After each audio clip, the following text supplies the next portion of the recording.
Kung isa kang security guard, what if sabihin ko sa'yo na meron ding isang security guard na nakatira lang dati sa squatters area, pero ngayon may sariling sasakyan at bahay na? Hi, I'm Gita Glocop, Tubong Masbate. Pumunta ako ng Maynila at naging security guard. Dahil sa hirap na naranasan ko sa pagtrabaho, naisipan ko magnegosyo. Kabili ako ng mga properties, mga sasakyan, and house and lot. Ito naman ang aking sala, dining area. Mga interesado, mag-message lang kayo.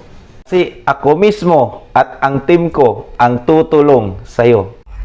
At ito naman si Jan, ang isa din sa natulungan ko na nabago ang buhay, nagkaroon ng 2 sasakyan at marami na din natulungan.